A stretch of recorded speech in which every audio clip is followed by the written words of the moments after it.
What it do, T Squad? It is your girl Keisha, and I'm here with this week's All Tea, All Shade, Real Housewives of Potomac, Season 8, Episode 8 review. So, we pick up where we left off before the winter vacation with the ladies still being in, where they at? Austin, Texas. It seemed like they've been in Austin, Texas for like 7 months. Like, when are we gonna get back to Potomac? And this ain't even the main cast trip. This just the first cast trip. Like, they have stretched this trip, child. So Ashley and Giselle are in the hotel suite getting things together for Karen's celebration for her 60th birthday. And we find out that Ashley hasn't been to her mom's new house that she's had for 2 years because she doesn't get along with her mama's boyfriend. Mind you, her mama has been with this man since, I think she said, like around the time she was in high school. So that's been quite some time. He doesn't support her financially. He's cheated on her mama several times. And she even admitted that the things that she's dealt with in her relationship stem from seeing her mama go through the same thing, except for, Michael is financially helping her, but did cheat on her, treat her like crap. But yeah, that's crazy to me that she has not even walked inside her mama's house. Like, that's nuts. Like, that's crazy pants. But ain't her mama boyfriend her little sister's daddy? Yeah, I think so. I wish we could see more of that side of Ashley. Ashley needs that for her storyline. Like, now that the Michael situation has died down, really, what does Ashley have going on? We're not seeing her dating on the show. We barely see her being a mom for real, for real. All we see is her doing TikToks and trying to find the beat, trying to find the rhythm. I would love to see her being a big sister to her little sister and seeing how her dad and her mom's relationship affects her, if it affects her, showing her little sister that's not what you put up with or tolerate. Delve more into why her mama is staying with this man and allowing herself to be treated like that. Taking her mama wig shopping because her mama been wearing that same tired wig since season 1. Let's see that instead of you creating TikToks. Give your mama a mommy makeover. We would love to see your mama get a makeover, get an actual outfit. Like, come on. Like, there's so much there and she's not tapping into it. But I digress. So the other ladies are still at the pool, and it's Wendy, Karen, and Candace at the bar. And Wendy tells the ladies that her mama is in the hospital and had surgery, something to do with her stomach. They don't really know what's going on yet. And she says that that's why she has been even more upset with the things that Nneka has said about her mama. And that's why it has really hurt her. She said that she tried to keep it a secret from Karen because it's her birthday and she didn't want to ruin it, but she felt bad not letting her know what's going on. And, Karen gives her a hug and tells her, how much I care about your mom and everything. It, shocked me that Candace in her confessional said that she doesn't feel like what's her name, Wendy could really compare the two, her mom being in the hospital and the accusations that Nneka is accusing her mama of this shrine and all that stuff. And I was like, how can you not compare the two? Like, you talking about my mama is sick, going through something in the hospital. We don't know what's going on. I got this girl accusing my mama of being this evil witch of a lady that's praying on her downfall, and that's not who my mama is at the core. So yeah, I feel like you can equate the two. Like, it's her mother. So I was shocked by that. I was. Candace still can't believe that she's beefing with Robyn, and I'm not understanding why that she is still such in shock and disbelief. Like, you've seen the green-eyed bandits, the green toads switch up on everybody. You've seen them switch up on every girl in this group they have attacked, including their new pet, Ashley. And now Ashley is team light skin. Mia, like, girl, you gonna be next. You and whoever your new man is, because he hood, and you know Giselle gonna be like, oh my God, he got a gun. I need security. Like, Giselle gonna find some reason to go at Mia. Like, it's just inevitable. It's gonna happen to NECA too. Like, girl. So I'm still shocked by that. So the ladies go back to the room and they draw pictures of Karen, which was really funny. It was really cute. And Robyn's picture was funny. She drew a Instagram blue check or whatever. And Karen laughed, and Karen was like, you know what? You are funny as F. You are creative. And if we ever get past our sneering at each other, I like to get to know you better. And Robyn seemed genuinely surprised, like, oh my God.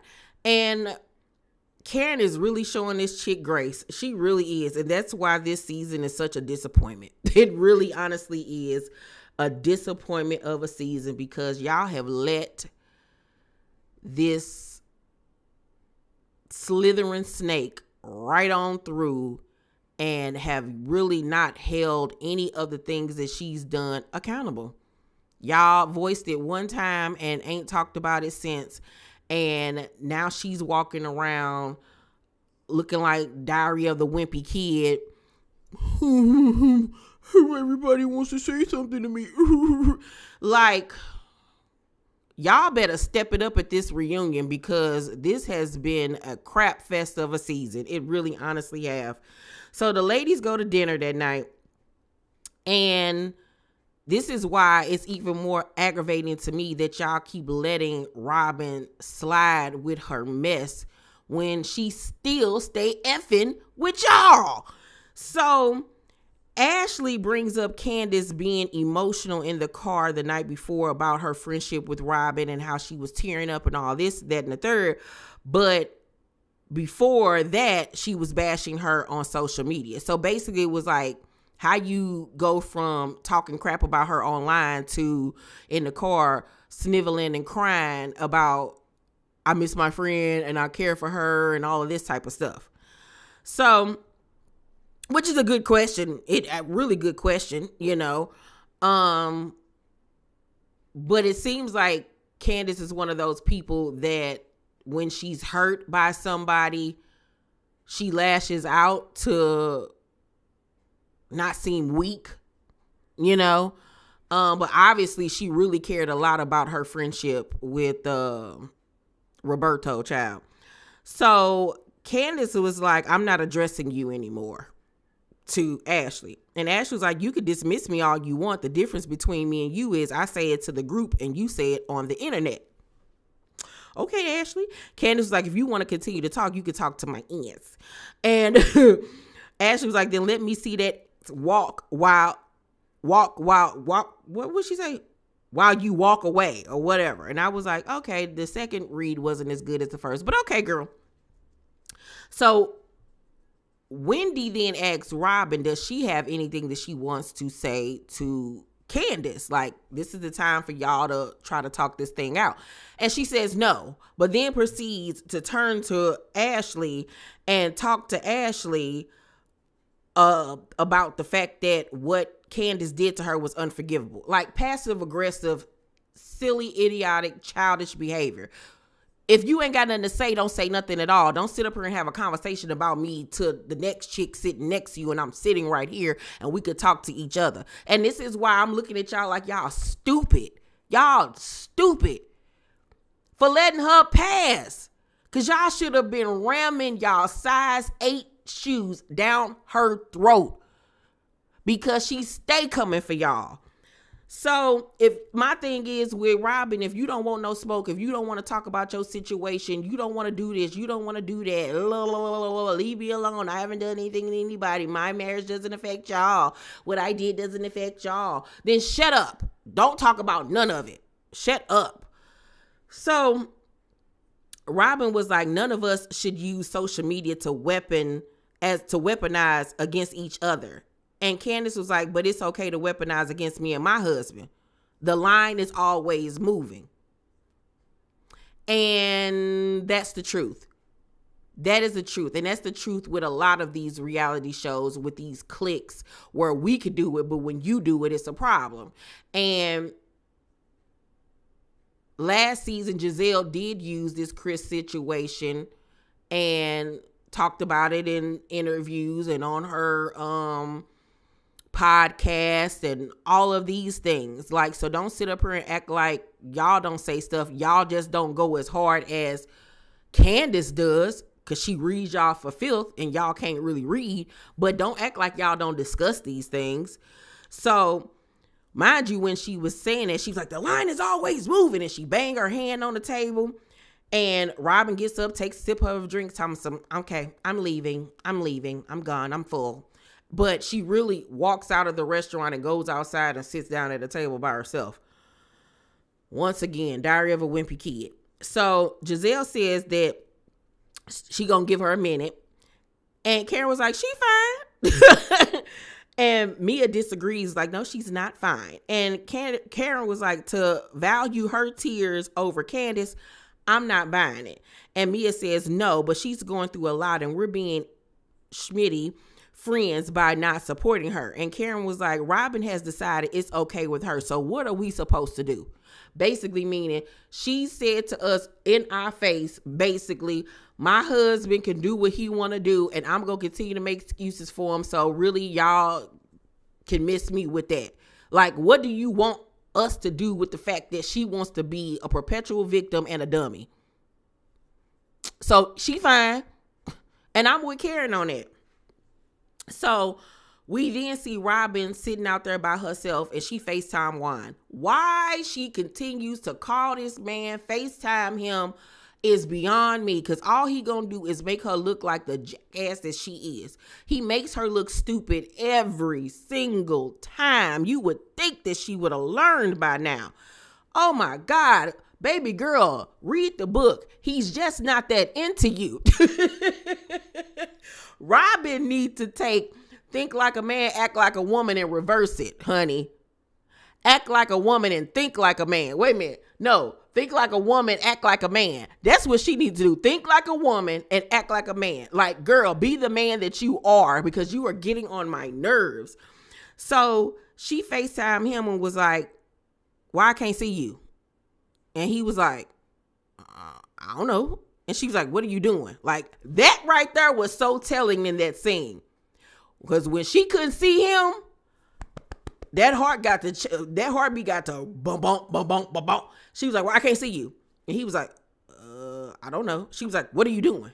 He was like, washing and folding clothes. Like, she is more nervous and concerned about that man than she likes to pretend. Like, that girl over there scared that he out there doing something he ain't supposed to do. And where was you washing and folding clothes that the FaceTime wasn't working? You was at the laundromat again with little light skin, little mini Karen. Yeah. So he was like, what's up? And she was like, they're trying to force me and Candace to talk and I don't want to. And Juan was like, just listen to her, Robyn. Just listen to her. She's being the bigger person for once. Once again, Juan does not have her back. It never fails. If she say stop, he gonna say go. If she say the sky is blue, he gonna say it's green. He is never going to have her back ever, ever, ever. He makes her look like an idiot every single time. So she get an attitude. And she was like, all right, I'll call you back. And he was like, what? She was like, I'll call you back, and hung up or whatever. And I was surprised she even did that. I don't even think she hung up on him. He probably hung up on her, child. But she even says, like, I just want him to agree with me and have my back. It ain't gonna happen. You're never gonna get it, never gonna get it, never gonna get it, never gonna get it, never gonna get it, never gonna get it, never gonna get it. Woo, woo, woo, woo. Like, girl, it ain't gonna happen, okay? So Giselle come outside and join her. Mia gets up in her cat suit and go out there too. And Candace calls her out for running out there. Ashley in her onesie. What the hell did Ashley have on? Run out there too. And did it dawn on anybody just to see all four of them fair-skinned, light-skinned women? That's a clique. A clique. Nigga, peep where you was at the table with the others. Because that's what you really are, is a other. Why you ain't go out there? Because that's the core right there. The light skins. Pay attention, sweetheart. Coming into this season, if you didn't learn nothing, you should have learned by looking at Wendy, because she's the blueprint of what's going to happen to you. So Candace started crying again at the table because she doesn't like that Robyn is hurting, but Robyn don't give a damn about you and your feelings. And you steady crying over her. Okay, whatever. The ladies go to the drag show. They have a great time. It was Wendy's first time going to a drag show. Baby, I love me a good drag show. For my birthday, I've gone twice for my birthday to drag shows. The girls love me. Oh, they love me. Every time I go to a drag show, they go up for the beat, honey. They be like, oh my God, your makeup is everything. And I be like, thank you, girl. They love the fit and everything. Like, the girls love me. They do a runway catwalk competition. And Wendy and her Mugler, honey, did a good, what was that, backwards walk? And NECA gonna give her the thumbs down. And it's like, NECA, nobody likes you. Wah, wah, wah. Like, I hope they don't bring you back next season, because you were stupid for the way you came in. Like, girl, you look childish. Candace peeped game, saw everything. Karen ended up winning. Karen was crawling on the floor like a cat, like Beyonce saying, let's go, little kitty cat. Like, I was like, come on, Karen, because ain't no way in hell me with my 42-year-old knees would have been crawling on that hardtail floor and been able to get back up. So, baby, I give you all the praise. The breakout star for me in this episode was by far Karen. Karen is just hilarity. She is just funny. Like, everything that Karen say and do is just funny. Like, I want them to give Karen a spinoff show with her family, because I love that two-part special that came on. I believe it was like during the pandemic or something like that. I would love to see her and her family, because Karen is funny to me, child. Karen be cracking me up. But I'm going to give this week's episode of The Real Housewives of Potomac, I'm going to give it a B+. A B+. Yeah. I'm ready for this second half of the season to kickstart. It's likely we'll only have like 16 episodes, and all we're on episode 8. Like I said, we still have the other cash trip to happen. We still have the altercation that's going to happen with the other girl, the other friend of that we've only seen like twice so far. I forgot the girl name. Shoot. And Deborah, child, that whole situation still got to play out. So yeah, it's going to be a mess. Y'all let me know what y'all thought about the episode down below in the comment section. Make sure to thumbs up this video, like and subscribe, and hit that notification bell button. I love you guys, and I'll see you on the next video. Peace.